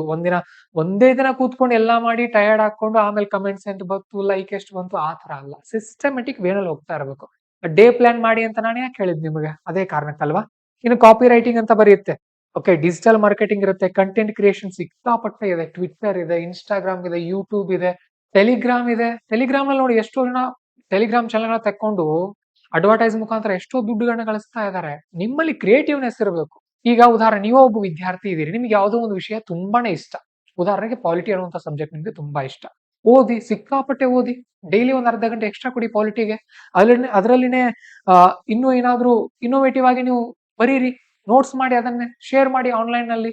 ನಿಮ್ಗೆ ಫಾಲೋವರ್ಸ್ ನ ಗಳಿಸ್ಕೊಳ್ಳಿ, ಬೆಳಿತೀರಿ ಮುಂದೆ. ಒಂದು ಎಕ್ಸಾಂಪಲ್ ಅಷ್ಟೇ ನಾನು ಕೊಟ್ಟದ್ದು. ಇಂಥ ಬಹಳಷ್ಟು ಅವಕಾಶಗಳಿರುತ್ತೆ. ಸೊ ಹುಡುಕೊಳ್ಬೇಕಾಗಿರೋದು ನಿಮ್ಮ ಜವಾಬ್ದಾರಿ, ಹಿಂದುಳಿಬೇಡಿ ಅಲ್ಲಿ. ಓಕೆ, ಸೊ ಇನ್ನು ಒಂದು ಅರ್ಧ ಗಂಟೆ ಪ್ರತಿದಿನ ಸ್ವಲ್ಪ ಎಕ್ಸರ್ಸೈಸ್ ಮಾಡಿ. ಒಂದು ಅರ್ಧ ಗಂಟೆ ಇದರಲ್ಲಿ ನಾವೇನ್ ಸೇರಿಸಬಹುದು, ವಾಕ್ ಕೂಡ ಸೇರಿಸಬಹುದು. ಇದನ್ನ ನಾನು ಪದೇ ಪದೇ ಹೇಳ್ತಾ ಇರ್ತೀನಿ. ನೀವು ವಿದ್ಯಾರ್ಥಿ ಆಗಿದ್ರೆ ಕಡ್ಡಾಯವಾಗಿ ಪ್ರತಿದಿನ ವಾಕಿಂಗ್ ಮಾಡ್ಲೇಬೇಕಾಗತ್ತೆ. ಇಲ್ಲ ಸರ್ ನನಗೇನು ವಾಕಿಂಗ್ ಇಲ್ಲ, ನಾನು ಕೂತಲ್ಲೇ ಕೂತಿರ್ತೀನಿ ಅಂದ್ರೆ ತಪ್ಪು. ಮತ್ತೆ ವಾಕಿಂಗ್ ಅಂತ ಅಂದ್ರೆ ಬಹಳ ಜನ ಏನ್ಕೊಳ್ತಾರೆ, ಫ್ರೆಂಡ್ ಜೊತೆ ಮಾತಾಡ್ಕೊಂಡು ಹೋಗೋದು, ಮೊಬೈಲ್ ಅಲ್ಲಿ ಮಾತಾಡ್ಕೊಂಡು ಹೋಗೋದು, ಆಮೇಲೆ ಹಾಗೆ ಹೋಗ್ಬಾರ್ದು. ಹಾಗಲ್ಲ. ವಾಕಿಂಗ್ ಅಂತಂದ್ರೆ ಅರ್ಧ ಗಂಟೆ ಎಲ್ಲವನ್ನ ಬಿಟ್ಟು ಈ ಜಗತ್ತಿನೊಂದಿಗೆ ಡಿಟ್ಯಾಚ್ ಆಗಿ ನಿಮ್ ಪಾಡಿ ನೀವು ಸ್ಪೀಡ್ ಆಗಿ ನಡ್ಕೊಂಡು ಬರೋದು. 1 ಕಿಲೋಮೀಟರ್ ಅಂತ ಅನ್ಬೋದು, 1 ಕಿಲೋಮೀಟರ್ ಹೋಗೋದು, 1 ಕಿಲೋಮೀಟರ್ ಬರೋದು. ಸೊ ಇಲ್ಲೇನಾಗುತ್ತೆ, ನಿಮಗೆ ನಿಮ್ಮ ಮೈಂಡ್ ನಲ್ಲಿ ಒಂದು ಕ್ಲಾರಿಟಿ ಬರುತ್ತೆ. ಇವತ್ತೇ ಸಂಜೆ ಹೋಗಿ ಬಂದಿದ್ದೀನಿ ನಾನು, ನಿಜ ಹೇಳ್ತೀನಿ ನಿಮ್ಗೆ. ಇವತ್ತೇ, ಬಹಳ ದಿನಗಳ ನಾನು ಹೋಗಿರ್ಲಿಲ್ಲ. ಸೊ ಈ ಒಂದು ವಿಡಿಯೋ ಮಾಡ್ಬೇಕಿದ್ರೆ ಇದ್ರಲ್ಲಿ ನಾನು ಏನೇನು ಮಾತಾಡಬೇಕು ಅಂತ ಜಸ್ಟ್ ಆಗ ಆಲೋಚನೆ ಬಂತು. ಎಲ್ಲ ಮೊಬೈಲ್ ಆಫ್ ಮಾಡ್ಕೊಂಡು ಆರಾಮಾಗಿ ಹೋಗಿ ಒಂದು ವಾಕ್ ಹೋಗಿ ಬಂದೆ. ಮೈಂಡ್ ಕ್ಲಾರಿಟಿ ಸಿಕ್ತು. ಇದೇ ತರ ನೀವು ವಾಕ್ ಮಾಡಿದಾಗ ಒಂದು ಕ್ಲಾರಿಟಿ ಸಿಗುತ್ತೆ. ಸೊ ಇಲ್ಲ ಸರ್ ನಾನು ವಾಕಿಂಗ್ ಮಾತ್ರ ಸಾಲ, ನಾನು ಎಕ್ಸರ್ಸೈಸ್ ಮಾಡ್ತೀನಿ, ಸೂರ್ಯ ನಮಸ್ಕಾರ ಮಾಡ್ತೀನಿ, ವರ್ಕೌಟ್ ಮಾಡ್ತೀನಿ, ಜಿಮ್ ಹೋಗ್ತೀನಿ, ಹೋಗಿ. ಬಟ್ ನೀವು ಮುಂದೆ ಏನ್ ಆಗೋರಿದ್ದೀರಿ ಅದರ ಆಧಾರದಲ್ಲಿ ಎಕ್ಸರ್ಸೈಸ್ ಮಾಡಿ. ನೀವು ಬಾಡಿ ಬಿಲ್ಡರ್ಗಳಾಗೋರಿದ್ರೆ 2-3 ಗಂಟೆ ಮಾಡ್ಬೇಕಾಗತ್ತೆ. ನೀವು ಒಬ್ಬ ಸ್ಟೂಡೆಂಟ್ ಆಗಿರೋರಿಗೆ ನಿಮ್ಗೇನ್ body full gym body builder ತರ ಇರ್ಬೇಕಾಗಿರೋ ಅಂತ ಆಗತ್ತೆ ಏನೂ ಇಲ್ಲ. ನೀವೇನೆಲ್ಲೂ ಶೋ ಮಾಡಕ್ ಹೋಗಲ್ಲ ಅದನ್ನ, ಹೌದಲ್ವಾ. ಸೊ ಹಾಗಾಗಿ ನಿಮ್ಮ ಬಾಡಿ ಫಿಟ್ ಆಗಿದ್ರೆ ಸಾಕು, ಫಿಟ್ ಅಂಡ್ ಫೈನ್ ಆಗಿದ್ರೆ ಸಾಕು. ಏನು ನೀವು ನಿಮ್ಮ ತೂಕವನ್ನು ಹೊರುವಂತಹ ಕಾಲಗಳಿದ್ರೆ ಸಾಕು, ಸುಸ್ತಾಗದೇ ಇದ್ರೆ ಸಾಕು, 24/7 ಎನರ್ಜೆಟಿಕ್ ಆಗಿದ್ರೆ ಸಾಕು. ಆ ರೀತಿ ಫಿಟ್ನೆಸ್ ನ ಸ್ವಲ್ಪ ಮೇಂಟೈನ್ ಮಾಡ್ಕೊಳ್ಳಿ. ಇನ್ನು ಒಂದು 10 ನಿಮಿಷ ರಿಲ್ಯಾಕ್ಸ್ ಆಗಿ ಕೂತ್ಕೊಳ್ಳಿ. ಏನನ್ನು ಆಲೋಚನೆ ಮಾಡಬೇಡಿ. Don't think of anything. ಯಾವುದ್ರ ಬಗ್ಗೆ ಆಲೋಚನೆ ಮಾಡಬೇಡಿ. ಯಾವಾಗ ಮಾಡ್ತೀರಿ ಇದನ್ನ, ಯಾವಾಗ ಮಾಡ್ಬೋದು ಹೇಳಿ ನೋಡೋಣ. ನನಗೆ ಕಮೆಂಟ್ ಮಾಡಿ ಕೆಳಗಡೆ, ನೋಡ್ತೀನಿ ಇಲ್ಲಿ ಯಾವಾಗ ಮಾಡ್ಬೋದು ಇದನ್ನ. ಎಸ್, ಒಂದು 10 ನಿಮಿಷ ಸೈಲೆಂಟ್ ಆಗಿ ಕೂತ್ಕೊಳ್ಳುವಂಥದ್ದು. ಯಾವಾಗ ಮಾಡ್ತೀರಿ? ಎಸ್, ಬೇಗ ಕಮೆಂಟ್ ಮಾಡಿ ನೋಡೋಣ. Very good. ಅರ್ಲಿ ಮಾರ್ನಿಂಗ್ ಅಂತ ಇದ್ದಾರೆ ಪ್ರವೀಣ್ ರತ್ನಾಕರ್ ಮತ್ತು Srikanth. Morning, walking, night. Yes, very good, very good. ನೋಡಿ, ಯಾವತ್ತು ಈ ಒಂದು 10 ಮಿನಿಟ್ಸ್ ನೀವು ಧ್ಯಾನ ಅಂತ ಅನ್ಬೋದು. ಧ್ಯಾನ ಮಾಡೋರು ಧ್ಯಾನ ಮಾಡ್ತಾರೆ, ನಾಮಸ್ಮರಣೆ ಮಾಡೋರು ನಾಮಸ್ಮರಣೆ, ಜಪ ಮಾಡೋರು ಜಪ ಮಾಡ್ತಾರೆ. ಇನ್ನು ಆರಾಮಾಗಿ ಕೂತ್ಕೊಳ್ಳೋರು ಒಂದು 10 ನಿಮಿಷ ರಿಲ್ಯಾಕ್ಸ್ ಆಗಿ ಕೂತ್ಕೊಳ್ಳಿ. ಕಣ್ ಮುಚ್ಕೊಂಡಿರಿ. ಸೊ ನಿಮ್ಮ ಮನಸ್ಸನ್ನ ಅಬ್ಸರ್ವ್ ಮಾಡಿ. ಸಿಕ್ಕಾಪಟ್ಟೆ ಆಲೋಚನೆಗಳು ಬರುತ್ತೆ, ಏನೋ ಮರ್ತು ಹೋಗಿರ್ತೀರಿ, ಅವೆಲ್ಲ ನೆನಪು ಬರೋಕ್ ಸ್ಟಾರ್ಟ್ ಆಗುತ್ತೆ. ಸೊ ಇದನ್ನ ನೀವು ಬೆಳಗ್ಗೆ ಗೋಲ್ ಬರೆಯೋರು ಇರ್ತಿರಲ್ಲ ನಿಮ್ದು, ಅದಕ್ಕಿಂತ ಮುಂಚೆ ಮಾಡಿ. ಅಥವಾ ರಾತ್ರಿ ಡೈರಿ ಬರೆಯೋರು ಇರ್ತಿರಲ್ಲ, ಅದಕ್ಕಿಂತ ಮುಂಚೆ ಮಾಡಿ. ಅಂದ್ರೆ ಅಲ್ಲಿ ಆಲೋಚನೆಗಳು ಬಂದದನ್ನ ನೀವು ಕಾರ್ಯಗತಗೊಳಿಸೋಕೆ ಅನುಕೂಲ ಆಗುತ್ತೆ ನಿಮಗೆ. ಓಕೆ, ಆ ಟೈಮ್ ಅಲ್ಲಿ ನೀವು ಇದನ್ನ ಮಾಡೋದ್ರಿಂದ ನಿಮಗೆ ಒಂದ್ ರೀತಿ ರಿಲ್ಯಾಕ್ಸೇಷನ್ ಸಿಗುತ್ತೆ. ಮತ್ತೆ ಆ ಪ್ರೆಸೆಂಟ್ ಮೂಮೆಂಟ್ ಬಗ್ಗೆ ನಿಮ್ಗೊಂದು ಅರಿವು ಸಿಗುತ್ತೆ. ಓಕೆನಾ. ಸೊ ಇನ್ನು ನಾನು ಈಗಾಗಲೇ ಹೇಳಿದ್ದೀನಿ ನಿಮಗೆ, ಮಲಗೋದು ತುಂಬಾ ಇಂಪಾರ್ಟೆಂಟ್ ಆಗುತ್ತೆ ಒಬ್ಬ ವ್ಯಕ್ತಿಗೆ. ನಿದ್ದೆಯಲ್ಲಿ ಕಾಂಪ್ರಮೈಸ್ ಯಾವುದೇ ಕಾರಣಕ್ಕೂ ಬೇಡವೇ ಬೇಡ. ಎಕ್ಸಾಮ್ ಇನ್ನೊಂದು ತಿಂಗಳಿದೆ ಅಂತ ಅಂದ್ರೆ ನೀವು 5 ಗಂಟೆ 4 ಗಂಟೆ ಎಲ್ಲ ಮಲ್ಕೊಳ್ಳೋ ಹಾಗಿಲ್ಲ. ಎಕ್ಸಾಮ್ 1 ತಿಂಗಳಿದ್ರೆ 7 ಗಂಟೆ ನಿದ್ದೆ ಇರಲಿ. ಎಕ್ಸಾಮ್ 2-3 ದಿನ ಇದ್ದಾಗ ಒಂದ್ ಸ್ವಲ್ಪ ಹೆಚ್ಚು ಕಮ್ಮಿ ಆದ್ರೆ ನಡೆಯುತ್ತೆ. ನೀವು 2 ಗಂಟೆ ಮಲ್ಕೊಳ್ಬಹುದು, 3 ಗಂಟೆ ಮಲ್ಕೊಳ್ಬಹುದು. ಯಾಕಂದ್ರೆ ನಿಮ್ ಹೆಲ್ತ್ ಚೆನ್ನಾಗಿತ್ತು. ಬಟ್ ಎಕ್ಸಾಮ್ 2-3 4 ಗಂಟೆ 5 ಗಂಟೆ ತಗೊಂಡು ಬಾಡಿ ಎಲ್ಲ ವೀಕ್ ಮಾಡ್ಕೊಳ್ಳಿಕ್ ಹೋಗಬಾರ್ದು. ಹಾಗಾಗಿ ಪ್ರಾಪರ್ ಸ್ಲೀಪ್, ನಿದ್ದೆಯಿಂದ ಏನಾಗುತ್ತೆ, ಚೆನ್ನಾಗಿರುತ್ತೆ. ಉಂಡಿದ್ದು ಪಚನ ಚೆನ್ನಾಗಾಗತ್ತೆ. ಪಚನ ಚೆನ್ನಾಗಾದ್ರೆ ಬಾಡಿನಲ್ಲಿ ರಕ್ತ ಆಗತ್ತೆ. ಓಕೆ, ನಿದ್ದೆಯಿಂದ ಮತ್ತೇನಾಗತ್ತೆ, ನಿದ್ದೆಯಿಂದ ನೆನಪಿನ ಶಕ್ತಿ ಜಾಸ್ತಿ ಆಗತ್ತೆ. ಎಷ್ಟು ಗಂಟೆ ಮಲ್ಕೊಳ್ಬೇಕು ಸರ್? 7ರಿಂದ 8 ಗಂಟೆ ಅಷ್ಟೇ. ಮತ್ತೆ 9 ಗಂಟೆ 10 11 12 ಗಂಟೆ ಅಲ್ಲ. 24 ಗಂಟೆ ಮಲಗೋ ಹಾಗಿಲ್ಲ. ಸಂವಿಧಾನದ ಆರ್ಟಿಕಲ್ 21 ಪ್ರಕಾರ ನಮಗೆ ಮಲಗುವ ಹಕ್ಕಿದೆ ಅಂತ ಹೇಳ್ಕೊಂಡು 24 ಗಂಟೆ ಮಲ್ಕೊಳ್ಬಾರ್ದು. 7ರಿಂದ 8 ಗಂಟೆ ಚೆನ್ನಾಗಿ ನಿದ್ದೆ ಮಾಡಿದ್ರಿ ಅಂತ ಅಂದ್ರೆ ನಿಮ್ಮ ನೆನಪಿನ ಶಕ್ತಿ ಕೂಡ ಜಾಸ್ತಿ ಆಗತ್ತೆ. ಸೊ ಮಲಗೋಕ್ಕಿಂತ ಮುಂಚೆ ಯಾವುದೇ ಕಾರಣಕ್ಕೂ 1 ಅವರ್ ಮೊದಲು ಒಂದ್ ಸ್ವಲ್ಪ ಮೊಬೈಲ್ ಅನ್ನ ಬಿಟ್ಟು ಬಿಡಿ, ಸ್ವಿಚ್ ಆಫ್ ಮಾಡಿ ಉಗಿದ್ ಬಿಡಿ ಅದನ್ನ. ಮಲಗೋಕ್ಕಿಂತ 1 ಗಂಟೆ ಮುಂಚೆ. ಉದಾಹರಣೆ ನೀವು 10 ಗಂಟೆ ಮಲಗೋರಾಗಿದ್ರೆ 9 ಗಂಟೆಗೆ ಸ್ಟಾಪ್ ಮಾಡಿಬಿಡಿ ಮೊಬೈಲ್ ಅನ್ನ. ಓಕೆ, ಇನ್ನು ಬೆಳಗ್ಗೆ ಎದ್ದ ತಕ್ಷಣ ಕೂಡ ಒಂದು ಗಂಟೆ ಮೊಬೈಲ್ ಮುಟ್ಲಿಕ್ಕೆ ಹೋಗ್ಬೇಡಿ. ಮಲಗೋಕ್ಕಿಂತ ಮುಂಚೆ 1 ಅವರ್ ಊಟ ಮಾಡಿಬಿಡಿ. 1 ಅವರ್ ಅಡ್ವಾನ್ಸ್ ಆಗಿ. ಉಂಡ ತಕ್ಷಣ ಮಲ್ಕೊಳಿಕ್ ಹೋಗ್ಬೇಡಿ. ಸರಿ ಅಲ್ಲ, ಅದು ಒಳ್ಳೆ ಲಕ್ಷಣ ಅಲ್ಲ. ಸರಿನಾ?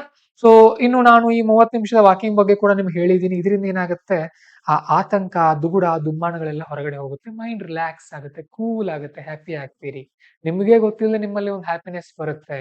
ಓಕೆ, ಸೊ ಅದನ್ನ ನೀವು ಫಾಲೋ ಮಾಡ್ತಾ ಹೋಗಿ. ಇನ್ನೊಂದು ತುಂಬಾ ಮುಖ್ಯವಾದಂತ ವಿಚಾರವನ್ನ ನಾನಿಲ್ಲಿ ನಿಮ್ಗೆ ಹೇಳ್ತಾ ಇದ್ದೀನಿ. ಡೈಲಿ ನೀವು 10 ಪುಟಗಳನ್ನಾದ್ರೂ ಓದಬೇಕು. ಇಲ್ಲ ಸರ್ 10 ಪುಟ ಆಗಲ್ಲ ನನಗೆ, ಕನಿಷ್ಠ 5 ಪುಟ ಆದ್ರೂ ಓದ್ಲೇಬೇಕು. ಇಲ್ಲ ಅಷ್ಟು ಆಗಲ್ಲ ಸರ್ ನನಗೆ, ಕನಿಷ್ಠ 2 ಪುಟ ಆದ್ರೂ ಓದ್ಲೇಬೇಕು ಕಡ್ಡಾಯವಾಗಿ. It is compulsory. ಏನ್ ಸರ್ ನಾನು ಓದ್ತೀನಲ್ಲ, ಕಾಂಪಿಟೇಟಿವ್ ಎಕ್ಸಾಮ್ಗೆ ಓದ್ತಾ ಇದ್ದೀನಿ, ಮತ್ತೇನು ಓದೋದು ಸರ್ ನಾನು ಇದನ್ನ ಬಿಟ್ಟು ಅಂತ ಅಂದ್ರೆ, you have to read some or the other self help book. ಒಂದಲ್ಲ ಒಂದು ಸ್ವಸಹಾಯ ಪುಸ್ತಕ, ಮೋಟಿವೇಶನಲ್ ಪುಸ್ತಕವನ್ನ ನೀವು ಓದಬೇಕು.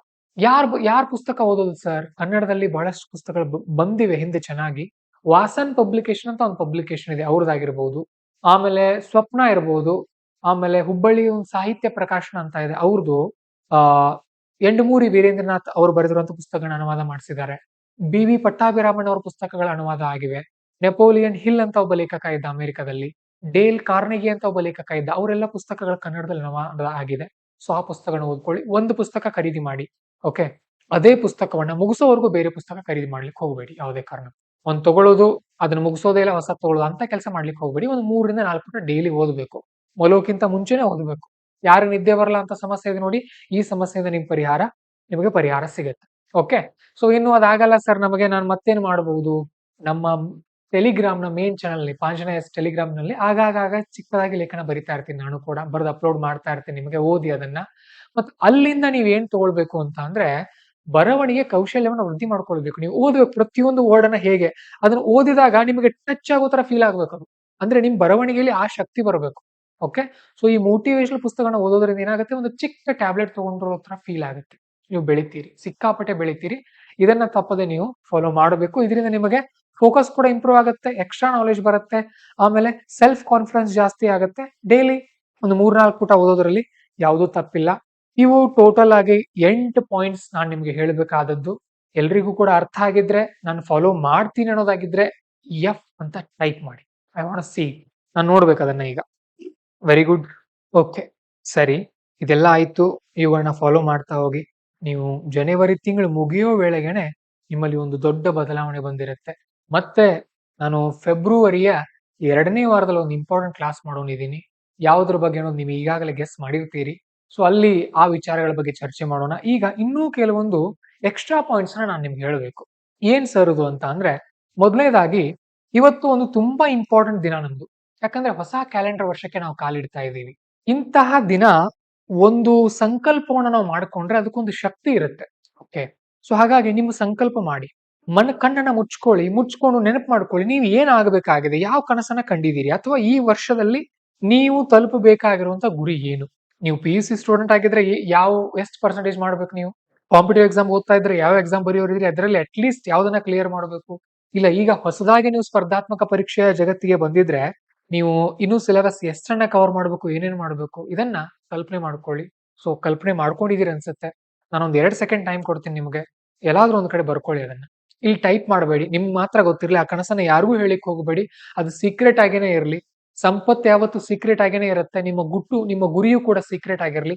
ಬರೀರಿ ಈಗ ನಿಮ್ ಮೊಬೈಲ್ನಾದ್ರೂ ಟೈಪ್ ಮಾಡ್ಕೊಳ್ಳಿ, ಪಕ್ಕದಲ್ಲಾದ್ರೂ ಅಟ್ ಲೀಸ್ಟ್ ಬೆರಳಿನಿಂದ ನೆಲದ ಮೇಲಾದ್ರೂ ಮೂಡ್ಸಿ, ಪೆನ್ ದೂರ ಇದ್ರೆ. ಈಗ ಅಟ್ ಲೀಸ್ಟ್ ಆ ಕನಸು ಈಗ ನಿಮ್ಗೆ ಬರೀಬೇಕು. ಅದನ್ನ ನಾವು ಎಕ್ಸಿಕ್ಯೂಟ್ ಮಾಡೋರಿದೀವಿ ಈ ವರ್ಷ. At any cost you have to reach that goal this year. ಈ ವರ್ಷ ಆ ಗುರಿಯನ್ನ ನೀವು ತಲುಪಲೇಬೇಕು. ಅದೇನಾಗುತ್ತೋ ಆಗ್ಲಿ. ಯಾಕಂದ್ರೆ ಬೇರೆ ಯಾವ ಕೆಲಸನೂ ನೀವು ಮಾಡ್ತಾ ಇಲ್ಲ.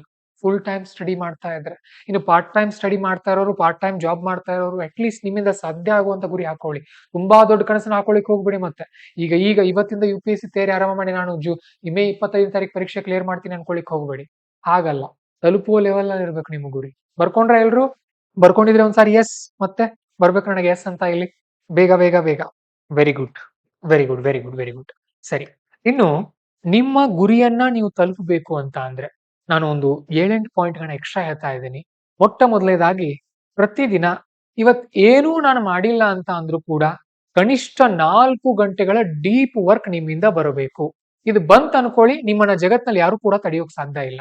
ಉದಾಹರಣೆಗೆ ಬೆಳಗ್ಗೆ ನೀವು 6 ಗಂಟೆಗೆ ಹೇಳ್ತೀರಿ ಅಂತ ಅಂದ್ರೆ 6ರಿಂದ ಬೆಳಗ್ಗೆ 8 ಗಂಟೆ 2 ಗಂಟೆ. ಓಕೆ. ಸೊ ಸಂಜೆ 6ರಿಂದ ಒಂದು 8 ಗಂಟೆ 2 ಗಂಟೆ ಟೋಟಲ್ 4 ಅವರ್. ಸೊ ಇದ್ರ ನಡುವೆ ಗ್ಯಾಪ್ ಎಲ್ಲ ತೆಗೆದ್ರೆ ಒಂದು 5 ಅವರ್ ಟಾರ್ಗೆಟ್ ಹಾಕೊಳ್ರಿ. ಕನಿಷ್ಠ 4 ಅವರ್ ಡೀಪ್ ವರ್ಕ್ ಇರಬೇಕು. ಉದಾಹರಣೆಗೆ ಡೀಪ್ ವರ್ಕ್ ಅಂತ ಅಂದ್ರೆ ಏನು? ನಿಮ್ಮ ಜೊತೆ ನೀವೇ ಕೂತ್ಕೊಂಡು ನಿಮ್ಮ ಸ್ಕಿಲ್ ಅನ್ನ ಬೆಳೆಸ್ಕೊಳ್ಳೋದು, ನಿಮ್ಮ ಜೊತೆ ನೀವೇ ಕೂತ್ಕೊಂಡು ಓದೋದು, ನಿಮ್ಮನ್ನ ನೀವು ಅಭಿವೃದ್ಧಿ ಪಡಿಸ್ಕೊಳ್ಳೋದು ಈ ಟೈಮ್ ನಲ್ಲಿ. ಹೋಗಿ ನಾನು ಕ್ಲಾಸ್ ಅಲ್ಲಿ ಕೂತ್ಕೊಂಡು ಬಂದೆ ಸರ್ 4 ಅವರ್ ಡೀಪ್ ಅವರ್ ಅಲ್ಲ, ಡೀಪ್ ವರ್ಕ್ ಅಲ್ಲ ಅದು. ಡೀಪ್ ವರ್ಕ್ ಅಂತ ಅಂದ್ರೆ ಓದೋದು. ಡೀಪ್ ವರ್ಕ್ ಅಂತ ಅಂದ್ರೆ ಕೆಲಸ ಮಾಡೋದು, ನಿಮ್ಮ ಸ್ಕಿಲ್ ಮೇಲೆ ವರ್ಕ್ ಮಾಡೋದು. ಪ್ರತಿ ದಿನ 365 ದಿನಗಳಲ್ಲಿ ಕನಿಷ್ಠ 310 ದಿನ, 50 ರವಿವಾರ ಬ್ರೇಕ್ ತಗೊಳ್ಳಿ, ರಿಲ್ಯಾಕ್ಸ್ ಇರಲಿ ಮೈಂಡ್. ಬಟ್ 310 ದಿನ, ಕನಿಷ್ಠ 300 ದಿನ ನೀವು 4 ಅವರ್ ಕೊಟ್ರಿ ಅಂದ್ರೆ 1200 ಗಂಟೆಗಳು ನೀವು ವರ್ಕ್ ಮಾಡಿದ ಹಾಗೆ ವರ್ಷದಲ್ಲಿ ಅಲ್ವಾ? 3-4 ಎಷ್ಟಾಗತ್ತೆ? 1200 ಗಂಟೆಗಳು ಅಂತ ಅಂದ್ರೆ ಒಂದೇ ಒಂದು ಸ್ಕಿಲ್ ಮೇಲೆ 1200 ಗಂಟೆಗಳ ಕಾಲ ಒಬ್ಬ ವ್ಯಕ್ತಿ ತನ್ನ ಎಫರ್ಟ್ ಅನ್ನು ಹಾಕಿದ್ರೆ ಯಾಕೆ ಯಶಸ್ಸಾಗಲ್ಲ? ಸೊ ಯಾವುದೇ ಕಾರಣಕ್ಕೂ ಇದನ್ನ ತಪ್ಪಿಸ್ಲಿಕ್ಕೆ ಹೋಗಬೇಡಿ. ಇವತ್ತು ನಾನು ಏನೂ ಮಾಡಿಲ್ಲ ಅಂದ್ರೆ ಕನಿಷ್ಠ 4 ಅವರ್ ಸ್ಟಡಿ ಆಗಿರ್ಬೇಕು. ಕನಿಷ್ಠ 4 ಅವರ್ ಏನಾದ್ರೂ ವರ್ಕ್ ಆಗಿರ್ಬೇಕು. ನಿಮ್ಗೆ ಡೀಪ್ ವರ್ಕ್ ಇರಬೇಕು. ಅದು ಅನ್ಡಿಸ್ಟ್ರಾಕ್ಟೆಡ್ ಇರಬೇಕು. ನಡುವೆ ಮೊಬೈಲ್ ನೋಡೋದು ಏನೂ ಇಲ್ಲ. Completely focused.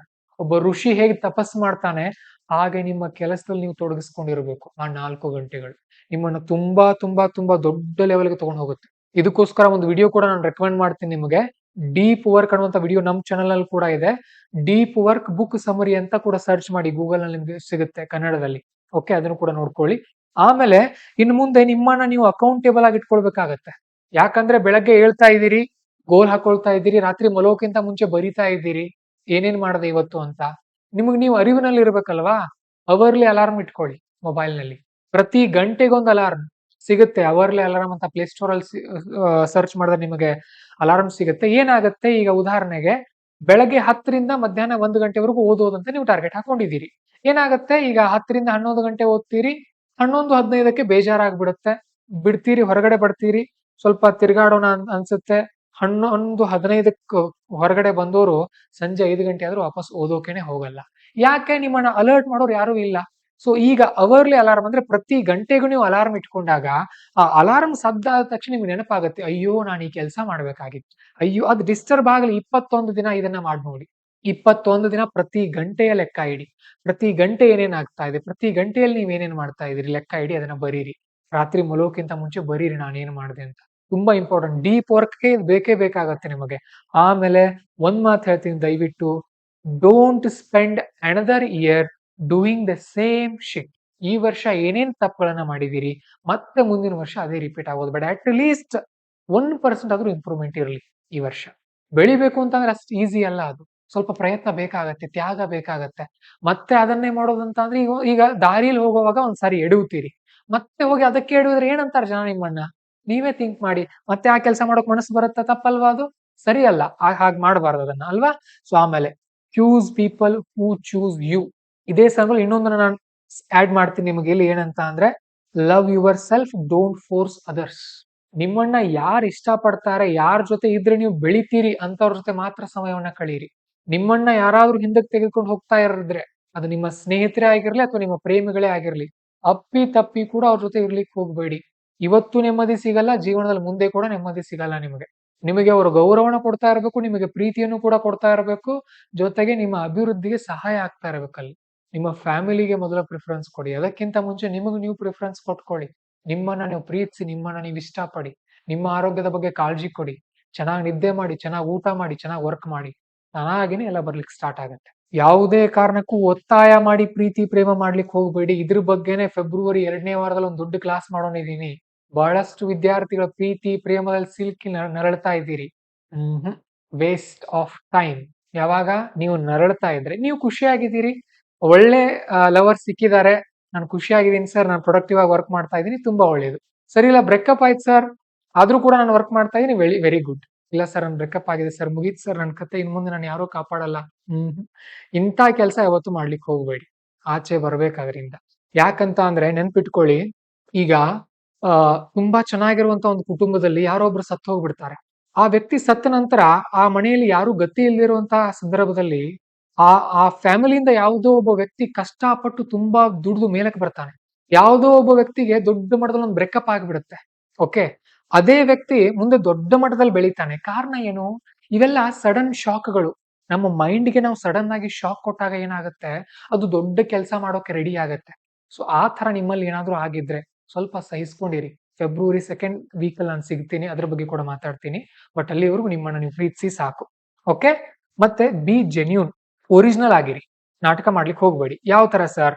ಕೆಲವೊಂದ್ಸಾರಿ ಏನಾಗುತ್ತೆ ಗೊತ್ತಾ, ನಿಮಗೆ ಆ ಕೆಲಸ ಮಾಡೋಕೆ ಇಷ್ಟ ಇರೋದಿಲ್ಲ, ಯಾರ್ದೋ ಒತ್ತಾಯಕ್ಕಾಗಿ ಮಾಡ್ಬೇಕಾಗತ್ತೆ. ಓಕೆ, ಆಮೇಲೆ ನಿಮ್ಮನ್ನ ಯಾರೋ ಯೂಸ್ ಮಾಡ್ಕೊಳ್ತಾ ಇರ್ತಾರೆ, ಹೌದಲ್ವಾ? ನಿಮ್ಮನ್ನ ಯಾರೋ ಯೂಸ್ ಮಾಡ್ಕೊಳ್ತಾ ಇರ್ತಾರೆ, ಅಂದ್ರೆ ನೀವು ಹೇಳೋದಕ್ಕೆಲ್ಲ ಹೂ ಅಂತೀರಿ. ಅಂತ ಸಂದರ್ಭದಲ್ಲಿ ನಯವಾಗಿ ಅದಕ್ಕೆ ನೋ ಅನ್ನೋದಂತ ಹೇಳೋದು ಕಲ್ತ್ಕೊಳ್ಳಿ. ಆಮೇಲೆ ನಿಮ್ಮ ಉದ್ದೇಶ ಏನಿದೆ, ನಿಮ್ಮ ಗುರಿ ಏನಿದೆ, ಅದ್ರ ಬಗ್ಗೆ ಪ್ರಾಮಾಣಿಕತೆಯಿಂದ ಇರಿ. ಅಟ್ಲೀಸ್ಟ್ ನೀವು ನಿಮ್ಮ ಆತ್ಮಸಾಕ್ಷಿಗೆ ನೀವು ಪ್ರಾಮಾಣಿಕವಾಗಿರಬೇಕು. ಓಕೆ, ಮತ್ತೆ ಫೋಕಸ್ ಆನ್ ಯುವರ್ ಸೆಲ್ಫ್. ನಿಮ್ಮ ಮೇಲೆ ನೀವು ಫೋಕಸ್ ಮಾಡ್ಕೊಳ್ಳಿ. ನಿಮ್ಮ ಬದುಕಿನಲ್ಲಿ ಜನ ಬರ್ತಾರೆ ಹೋಗ್ತಾರೆ, ಬಟ್ ನಿಮ್ ಜೊತೆ ಕೊನೆವರೆಗೂ ಇರೋರು ನೀವು ಒಬ್ರು, ಹೌದಲ್ವಾ? ನಿಮ್ ಫ್ಯಾಮಿಲಿ ಇರುತ್ತೆ, ಮುಂದೆ ಮದುವೆ ಆದ್ರೆ ನಿಮ್ ಹೆಂಡತಿ ಮಕ್ಕಳು ಅಥವಾ ಗಂಡ ಇರ್ತಾರೆ, ಅಲ್ವಾ?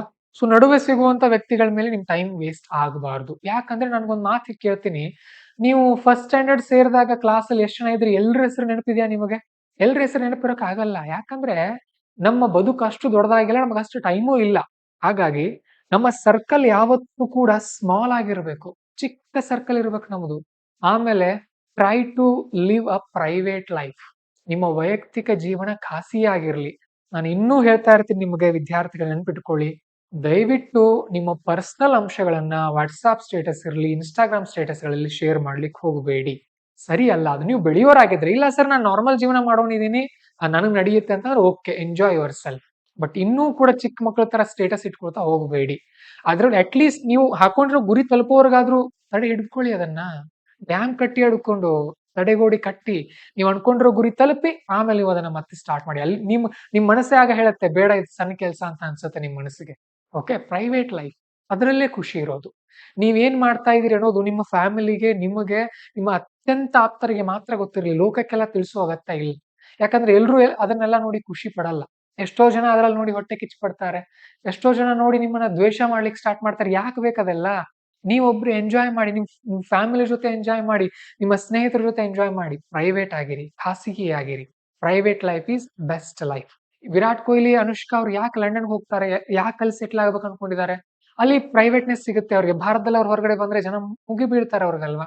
So private ಆಗಿರೋಕ್ ಇಷ್ಟಪಡಿ.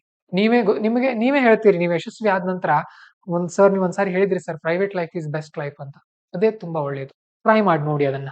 ಓಕೆ, ಆಮೇಲೆ ನೆನ್ಪಿಟ್ಕೊಳ್ಳಿ, ಯುವರ್ ಟೈಮ್ ವಿಲ್ ಕಮ್. ನೀವು ಒಂದ್ಸಾರಿ ನಿರ್ಧಾರ ಮಾಡಿ ಇವತ್ ಗುರಿ ಹಾಕೊಂಡಿದ್ದೀರಿ, ಪ್ರಯತ್ನ ಸ್ಟಾರ್ಟ್ ಮಾಡ್ತೀರಿ, ಈ ಕ್ಷಣದಿಂದ ನಿಮ್ಮ ಸಮಯ ಬಂದೇ ಬರುತ್ತೆ. ಬಟ್ ಪ್ರಾಮಾಣಿಕವಾದಂತ ಪ್ರಯತ್ನ ಇರಲಿ. ನಿಮ್ಗೇನೋ ಕಷ್ಟ ಆಗ್ತಾ ಇರತ್ತೆ, ನಿಮ್ಗೇನೋ ಅರ್ಥ ಆಗ್ತಾ ಇರೋದಿಲ್ಲ, ಅದಕ್ಕೆ ಬಹಳಷ್ಟು ಸೋರ್ಸ್ಗಳಿದೆ. ಚಾಟ್ GPT ಬಂದಿದೆ, ಕೋ ಪೈಲಟ್ ಇದೆ, AI ಗಳಿದೆ, ಟ್ವಿಟ್ಟರ್ ಇದೆ, ಫೇಸ್ಬುಕ್ ಇದೆ, ಇನ್ಸ್ಟಾಗ್ರಾಮ್ ಇದೆ, ಯೂಟ್ಯೂಬ್ ಇದೆ, ಗೂಗಲ್ ಇದೆ, ಎಲ್ಲ ಇದೆ ನಿಮ್ ಬಳಿ. ನೀವು ಮಾಡ್ಬೇಕಾಗಿರೋದೇನು, ನಿಮ್ಮ ಟೈಪ್ ಮಾಡುವಂತ ಬೆರಳುಗಳನ್ನ ಸರ್ಚ್ ಮಾಡೋಕೆ ಯೂಸ್ ಮಾಡ್ಬೇಕಾಗಿದೆ, ಬೇರೆ ಕೆಲಸ ಮಾಡೋದನ್ನ ಬಿಟ್ಟು. ಎಷ್ಟ್ ಮಾಡ್ತೀರಿ ಅಷ್ಟ್ ಮಾಡಿದ್ರೆ ನೀವು ಖಂಡಿತವಾಗ್ಲೂ ಕೂಡ ಯಶಸ್ವಿಗಳಾಗ್ತೀರಿ. ನಿಮ್ ಸಮಯ ಬಂದೇ ಬರುತ್ತೆ, ಸ್ವಲ್ಪ ಕಾಯ್ದಿರಿ. 5-6 ವರ್ಷ ಕಾಯ್ದುಕೊಂಡು ಕೂತ್ಕೊಳ್ಬೇಡಿ. ಮತ್ತೆ ಕಾಂಪಿಟೇಟಿವ್ ಫೀಲ್ಡ್ ನಲ್ಲಿ ಅಷ್ಟೇ 1 ವರ್ಷ 2 ವರ್ಷ ಪ್ರಯತ್ನ ಪಡೋದು, ಪಾರ್ಟ್ ಟೈಮ್ ಜಾಬ್ ನೋಡ್ತಾ ಇದನ್ನ ಕಂಟಿನ್ಯೂ ಮಾಡ್ಕೊಂಡು ಹೋಗೋದು. ಸೊ ಇಲ್ಲಿನೇ ಪಂಚವಾರ್ಷಿಕ ಯೋಜನೆಗಳಾಗೋದು ಬೇಡ. ನಾವು ಈಗಾಗಲೇ ಅದನ್ನ ಮಾಡಿದೀವಿ, ಅದೇ ರಿಪೀಟ್ ಆಗೋದು ಬೇಡ ಯಾವುದೇ ಕಾರಣಕ್ಕೂ. ಅದಾದ್ಮೇಲೆ ಬಿ ಥ್ಯಾಂಕ್ಫುಲ್. ಈಗ ಒಂದ್ ಮಾತು ಬರುತ್ತೆ, ಏನಂತ ಅಂದ್ರೆ, ನಾವು ಹೊಸ ಚಪ್ಪಲಿ ತಗೊಳ್ಬೇಕಂತ ಆಸೆ ಆದಾಗ ಕಾಲಲ್ಲಿ ಚಪ್ಪಲಿ ಹಾಕದೆ ನಡೀತಾ ಇರುವಂತ ವ್ಯಕ್ತಿನ ನೋಡ್ಬೇಕಂತೆ. ಸೊ ಇವತ್ತು ನಾವೇನ್ ಇದೀವಲ್ವಾ, ಸೊ ಇಂತಹ ಒಂದು ಬಾಳನ್ನ ಬಾಳೋಕೆ ಎಷ್ಟೋ ಜನರಿಂದ ಆಗ್ತಾ ಇರೋದಿಲ್ಲ. ಅವರ ಕನಸದು. ನಾವ್ ಹೇಗೀಗ ದೊಡ್ಡ ಕನಸುಗಳನ್ನ ಇಟ್ಕೊಂಡಿದೀವಿ ನೋಡ್ರಿ, ಹಾಗೆ ಎಷ್ಟೋ ಜನರ ಕನಸು ಏನಿದೆ ಅಂತ ಅಂದ್ರೆ ಅಟ್ಲೀಸ್ಟ್ 3 ಹೊತ್ತು ಚೆನ್ನಾಗಿ ಹೊಟ್ಟೆ ತುಂಬಾ ಊಟ ಸಿಗಬೇಕು ನನಗೆ. ನನಗೆ ಮೈ ತುಂಬಾ ಹಾಕೊಳ್ಳೋಕೆ ಬಟ್ಟೆ ಸಿಗಬೇಕು. ಓಕೆ, ನನಗೊಂದು ಸ್ನೇಹಿತರು ಇರಬೇಕು, ನನಗೊಂದು ಮೊಬೈಲ್ ಇರಬೇಕು, ಅದಕ್ಕೆ ರಿಚಾರ್ಜ್ ಇರಬೇಕು, ಇಂಟರ್ನೆಟ್ ಇರಬೇಕು. ಎಷ್ಟೋ ಜನರ ಕನಸದು, ಅಲ್ಟಿಮೇಟ್ ಗೋಲ್ ಅದು.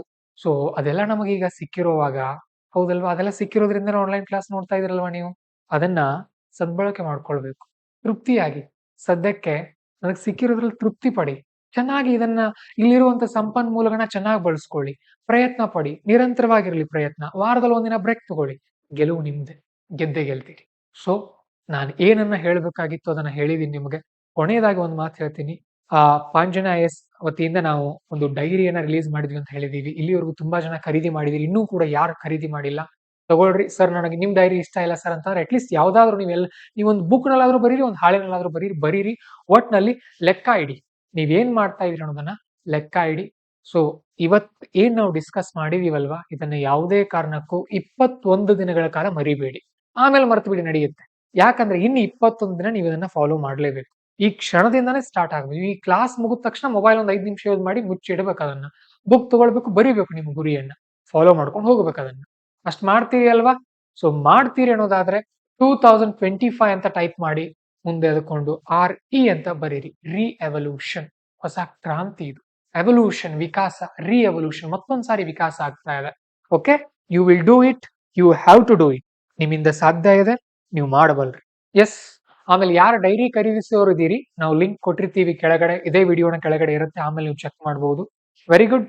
ಕದಂಬ, ಸೋನು, ಸುಮಣ, ಮಾರುತಿ, ಇನ್ನೋಸೆಂಟ್, ರಾಜಪ್ಪ, ತುಂಬಾ ಜನ ಇದ್ದೀರಿ. Very good, very good, very good. Happy to see you. ಇವತ್ತೊಂದು ಅದ್ಭುತವಾದಂತಹ ಕ್ಷಣದಲ್ಲಿ ನಾವೆಲ್ಲರೂ ಕೂಡ ಸೇರಿ ಈ ಒಂದು ರೆವಲ್ಯೂಷನ್ಗೆ ನಾಂದಿ ಹಾಡಿದೀವಿ. ನಿಮ್ಮಿಂದ ಸಾಧ್ಯ ಇದೆ. ತುಂಬಾ ಟೈಮ್ ವೇಸ್ಟ್ ಮಾಡೋದು ಬೇಡ. ನೀವ್ ಎಲ್ಲಿ ಕೂಳ್ತಿದ್ರೋ ಅಲ್ಲೇ ನಿಮ್ ಮೊಬೈಲ್ ಅನ್ನು ನಿಮ್ ಮುಂದೆ ಇಡಿ.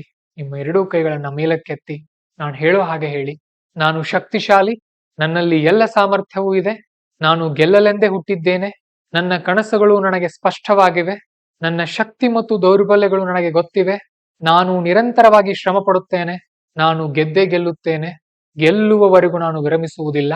ಈ 2025 ನಂದು. ನಾನಿಲ್ಲಿ ಯಶಸ್ವಿಯಾಗುತ್ತೇನೆ. I will win. I have to win and I am the winner. ಗೆಲುವು ನನ್ನದೇ. ಹೇಳಿದ್ರಿ? Very good. ಸರಿ, ಹಾಗಾದ್ರೆ ಮತ್ತೆ ನಾವು ಮುಂದಿನ ವಿಡಿಯೋಗಳಲ್ಲಿ ಸಿಗೋಣ. ಚೆನ್ನಾಗಿ ಓದ್ಕೊಳ್ಳಿ, ಚೆನ್ನಾಗಿ ನಿದ್ದೆ ಮಾಡಿ, ಚೆನ್ನಾಗಿ ಊಟ ಮಾಡಿ, ಖುಷಿಯಿಂದ ಇರಿ. ಯಾವಾಗಾದ್ರೂ ತುಂಬಾ ಬೇಜಾರಾದಾಗ ಹೋಗಿ ಸಿನಿಮಾ ನೋಡಿ, ಆದ್ರೆ ರೀಲ್ಗಳನ್ನ ನೋಡ್ತಾ ನಿಮ್ ಟೈಮ್ ವೇಸ್ಟ್ ಮಾಡಬೇಡಿ. ನಿಮ್ಮಲ್ಲಿ ನನಗೆ ನಂಬಿಕೆ ಇದೆ. ಯಾಕಂದ್ರೆ ನೀವೆಲ್ಲರೂ ಕೂಡ ಯುವಕರು. ಯುವಕರಿಂದ ಮಾತ್ರ ಈ ಜಗತ್ತನ್ನ ಬದಲಿಸುವಂತ ಸಾಮರ್ಥ್ಯ ಇದೆ, ಮುದುಕರಿಂದ ಅಲ್ಲ, ಅಲ್ವಾ? ಸರಿ, ಹಾಗಾದ್ರೆ ಎಲ್ರಿಗೂ ನನ್ನ ಕಡೆಯಿಂದ ಶುಭರಾತ್ರಿ. ಹೊಸ ವರ್ಷದ ಹಾರ್ದಿಕ ಶುಭಾಶಯಗಳು. ದೇವ್ರು ನಿಮ್ಗೆಲ್ರಿಗೂ ಒಳ್ಳೇದ್ ಮಾಡ್ಲಿ. ನಮಸ್ಕಾರ. ಹೋಗಿ ಬನ್ನಿ. All the best.